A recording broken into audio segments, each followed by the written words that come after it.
Hello ghostly army, कैसे हैं आप सब। तो सबसे पहले तो आप सभी को हैप्पी दिवाली। और आज मैं एक्सप्लेन करूंगा भूल भुलैया 3 मूवी को। ये मूवी भूल भुलैया फ्रेंचाइज में 3rd फिल्म है। बाकी ये कैसी है, क्या होता है, इसके बारे में तो मैं आपको एंडिंग में ही बताऊंगा। और अगर आप भूल भुलैया 2 देखना चाहते हैं तो उसको भी मैंने एक्सप्लेन किया है, उसका लिंक आपको नीचे डिस्क्रिप्शन पिन कमेंट में मिलेगा। और दोस्तों, हम 1 मिलियन सब्सक्राइबर्स के काफी नजदीक हैं, तो अगर आप चैनल के ऊपर नए हैं तो प्लीज डू सब्सक्राइब ताकि 1 मिलियन जल्दी से जल्दी हो जाए। और मैंने हाल ही में ही अद्भुत नाम की एक काफी इंटरेस्टिंग फिल्म को एक्सप्लेन किया है, अगर आपने नहीं देखी है जाकर देख लेना। उसका लिंक आपको नीचे डिस्क्रिप्शन पिन कमेंट दोनों में मिलेगा। तो चलिए अब बिना किसी देरी के चलते हैं सीधा वीडियो की तरफ।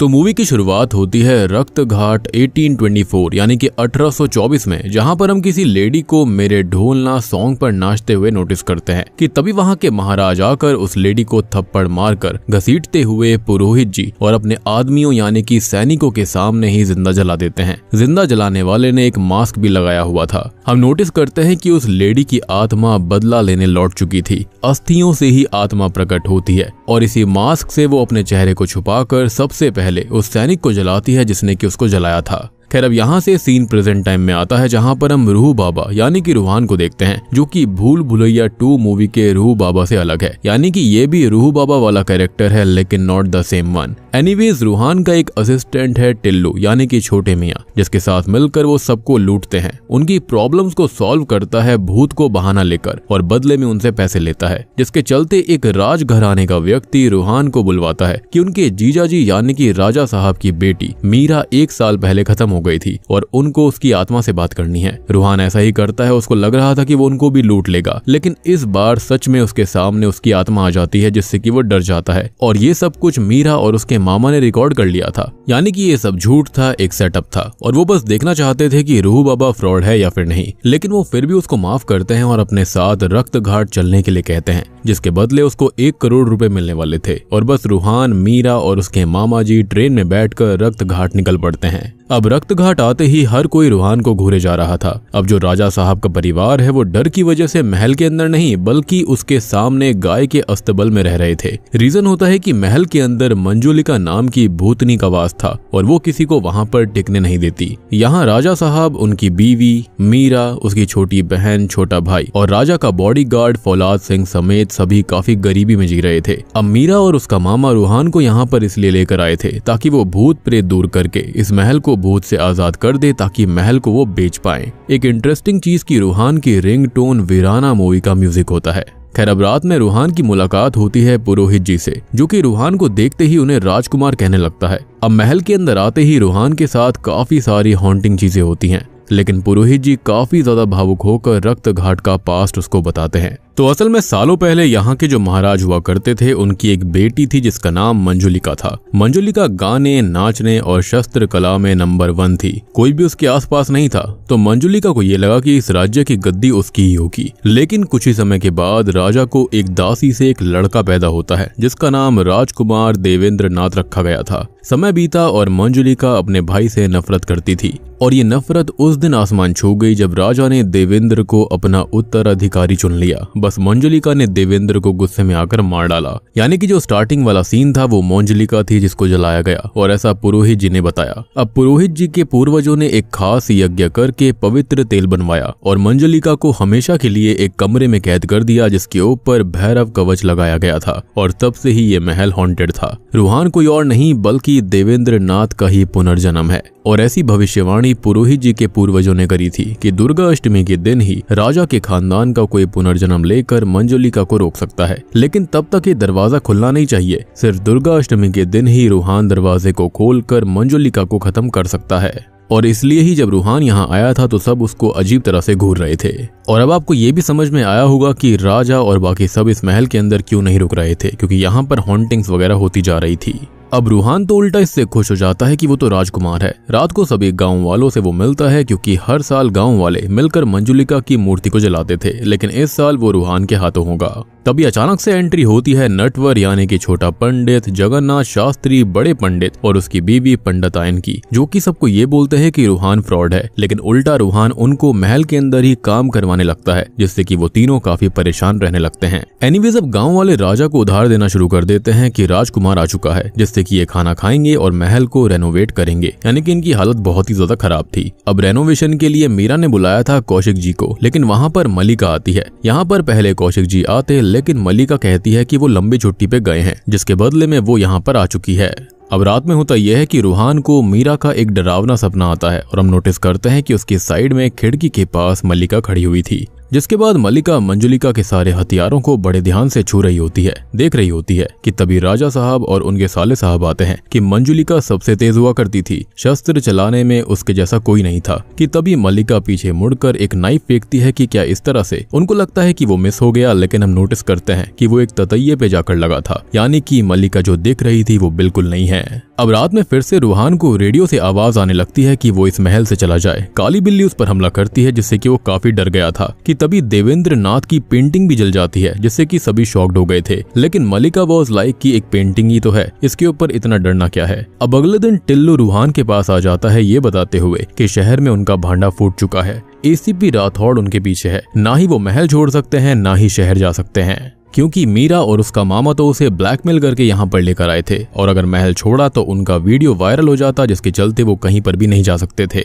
तो अब मीरा के भाई को पैसे देकर रूहान उसका फोन मंगवाता है, जिसके अंदर मीरा ने उसकी कई सारी फोटोज ली हुई थी, मीनिंग कि वो रूहान को पसंद करती थी। बस दोनों में प्यार हो जाता है और रूहान काफी खुश था। एनीवेज अब रूहान की नजर एक लेडी की पेंटिंग पे पड़ती है, जिसकी शक्ल बिल्कुल मीरा से मिल रही थी, एटलीस्ट उसका फेस कट। वो देवेंद्र की पत्नी मधुलिका थी, और मेरे ख्याल से इस जन्म में मीरा और रूहान का मिलना भी एक डेस्टिनी ही थी। अब तभी होता यह है कि मंजुलिका वाले कमरे का भैरव कवच जो होता है वो टूटा हुआ था। मंजुलिका उनको डराती है कि चला जा यहाँ से, लेकिन तभी मलिका वहाँ पर आ जाती है और एक थप्पड़ में सारा सच बाहर आ जाता है। असल में ये सब छोटा पंडित, बड़ा पंडित और उसकी बीवी कर रहे थे। वो बताते हैं कि वो तो 2 साल पहले ही यहाँ पर आ गए थे, वो खुद चोर हैं, हल्दी घाटी के बहरूपिये हैं। असल में उनके वहाँ पर बहुत बारिश हुई, जिसके चलते सब डूब गया था, तो वो इस महल के अंदर आ गए। 2 साल से वो यहाँ पर मस्ती में रह रहे थे, लेकिन रूहान ने सब आकर बर्बाद कर दिया, और इसलिए वो उसको शुरुआत में पाखंडी बोल रहे थे ताकि इनका भांडा ना फूट जाए। वो ये बताते हैं कि जब वो यहाँ पर आए थे तो ये ताला पहले से ही टूटा हुआ था, और वो रूहान को अभी तक इसलिए डरा रहे थे कि वो वहां से चला जाए और उनका भांडा ही ना फूटे। यानी कि जो भी हॉन्टिंग्स अभी तक हो रही थी शुरू से लेकर अभी तक, वो ये तीनों ही कर रहे थे।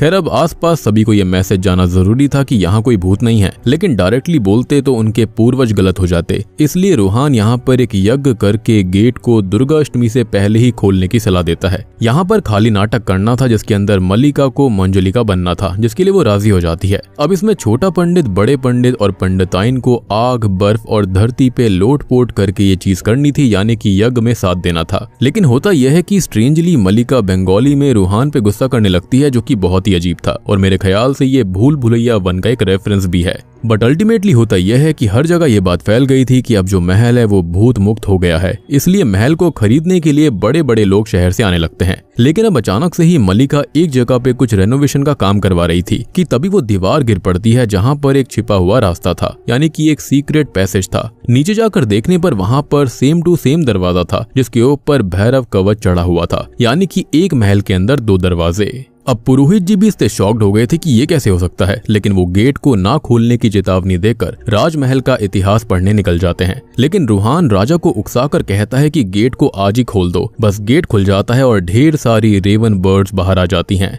Dam this raven bird again. खैर अब पुरोहित जी जैसे ही वहां पर पहुंचते हैं तो बताते हैं कि ये अनर्थ हो चुका है, क्योंकि राजा की एक नहीं बल्कि 2 बेटियां थी, यानी कि मंजुलिका और अंजुलिका। और सबसे शॉकिंग बात कि अंजुलिका के बारे में पूरे इतिहास में ही मिटा दिया गया था, और सबसे बड़ी बात कि अंजुलिका का पूरा इतिहास मिटा हुआ था। ये बहुत ही शॉकिंग बात थी। वो कहते हैं कि अब यहाँ पर कोहराम आएगा, यानी कि उनके हिसाब से एक में अंजुलिका बंद थी और एक में मंजुलिका। अब हमें पास्ट की एक कहानी दिखाई जाती है, जहां पर हम राजा साहब देवेंद्र और उसकी पत्नी को देखते हैं, जिनके सामने अंजुलिका और मंजुलिका की डांस परफॉर्मेंस हो रही थी। जहां पर राजा खुश तो होता है, लेकिन राजगद्दी वो देवेंद्र को सौंप देता है, जिससे कि ये दोनों ही बहनें गुस्सा हो जाती हैं, यानी कि ये तीनों ही भाई बहन थे। खैर प्रेजेंट टाइम में हम देखते हैं कि सूर्यगढ़ की महारानी मंदिरा इस महल को खरीदने आई थी, जो कि कोई और नहीं बल्कि माधुरी दीक्षित जी हैं। वो मंजुलिका के ही कमरे में रहना चाहती थी और जैसे ही वो वहां पर जाती है तो हम देखते हैं कि वहां पर मल्लिका भी मौजूद थी। दोनों ही एक दूसरे का गला पकड़ लेती हैं और पूरे महल के सामने रेवन बर्ड्स मारी जाती हैं, जिससे कि सभी शॉक्ड हो गए थे। पुरोहित जी कहते हैं कि मंजुलिका उनको देख रही है, वो प्लानिंग कर रही है कि आगे क्या करना है। उनका कहना था कि बस अब रूहान ही उसको खत्म कर सकता है। वो ये बताता है कि जो मंजुलिका थी वो छुपकर वार करती थी, लेकिन जो अंजुलिका थी यानी कि जो बड़ी बहन थी वो छुपकर नहीं बल्कि डंके की चोट पर वार करा करती और उनको फिर से एक स्पेशल यज्ञ करना होगा जिससे कि वो खास तेल उत्पन्न होगा और इस बार हमें आत्मा को भस्म करना पड़ेगा जो कि रूहान ही करेगा। खैर अगले दिन राजा सबको चिकन राइस की दावत देता है, लेकिन ये तो मरे हुए कौओं की बिरयानी थी जो कि पिछली रात मारे गए थे, जो कि यहाँ पर उनकी ही एक मूवी का आइकॉनिक सीन था, यानी कि कौवा बिरयानी खिला दिए का। एनीवेज मीरा रूहान मंदिरा को मंदिर घूमने के लिए कहते हैं, लेकिन वो गुस्सा हो जाती है कि मैं मंदिर नहीं जाती, नास्तिक हूँ। अब मल्लिका के सामने मंदिरा आती है, लेकिन पहली बार मिलने के बावजूद ऐसा लगता है जैसे कि इन दोनों के बीच कुछ तनाव था। तभी एक सॉन्ग के दौरान हम देखते हैं कि मल्लिका और मंदिरा रोप खींचने का कंपटीशन कर रही होती हैं और रोप ही टूट जाती है। दोनों एक दूसरे से काफी गुस्से में थी। अब देखो सबके हिसाब से महल की भूतनी चली गई थी, तो राजा रूहान को पैसे का चेक देकर जाने के लिए कहता है, लेकिन मीरा से प्यार था तो वो कैसे जाता। तो वो राजा की बीवी के आत्मा को अपने अंदर आने की एक्टिंग करता है, जिससे कि राजा मीरा की शादी रूहान से करवाने के लिए रेडी हो जाते हैं। मामा भी यहाँ पर काफी खुश था, एज रूहान दिल का तो अच्छा आदमी था। अब छोटा पंडित और पार्टी को एक पेंटिंग मिलती है जिसको वो मीरा को दिखाते हैं। उसके ऊपर मंजुलिका लिखा हुआ था और उसकी मिस्ट्री जो थी वो सॉल्व होने वाली थी, लेकिन होता यह है कि मल्लिका उसके ऊपर रेड पेंट गिरवा देती है जिससे कि कोई भी देख ना पाए कि मंजुलिका थी कौन। लेकिन रीजन किसी को समझ में नहीं आता कि वो ऐसा क्यों कर रही थी और मीरा को उसके ऊपर पूरा शक होता है। अब मीरा के मामा जी रूहान को ट्रेडिशनल ड्रेसेस शादी के लिए दिखा रहे थे कि तभी ड्रेस में से एक हाथ निकलकर उनका गला पकड़ लेते हैं, जिससे डरकर टिल्लू, रूहान और मामा जी भागते हैं। कि तभी बाहर जो होता है महल के लिए 800 करोड़ एक कंपनी ऑफर करने को तैयार थी, लेकिन राजा कम कीमत समझकर चेक को ही फाड़ देता है। और बस फिर जब राजा को पता चलता है कि भूत नहीं गया है तो वो रोने लगता है कि उसने इस चेक को भी फाड़ डाला और अब वो गरीबी की जिंदगी नहीं जी सकता। सबको रूहान की सच्चाई भी पता लग चुकी थी कि वो तो फ्रॉड है, लेकिन वो राजा को सजेस्ट करता है कि मंदिरा तो है और उसको तो वो महल बेच ही सकते हैं। वो यहाँ पर 1000 करोड़ देने को तैयार थी, लेकिन वो साइन खाली दुर्गा अष्टमी के दिन ही करेगी। लेकिन अचानक से ही वहाँ पर विक्की खन्ना नाम का एक बिजनेसमैन आ जाता है जो कि अभी इंस्टेंटली डील करता है। लेकिन होता यह है कि रात को वही सेम आत्मा आकर विक्की खन्ना को मार डालती है। अब अगले दिन होता यह है कि मीरा को जो मल्लिका होती है वो महल के सिंहासन पे बैठी नजर आती है, जो कि मीरा को डरा देती है। सिंहासन को उठा देती है, लेकिन जब वो ये बात रूहान को बताने जाती है तो शॉकिंगली मल्लिका वहीं पर बैठी हुई थी। उल्टा रूहान उसको बताता है कि विक्की खन्ना अब जिंदा नहीं है। ये सुनते ही मंदिरा बहुत हंसने लगती है और मल्लिका भी वहां से उठकर चली जाती है।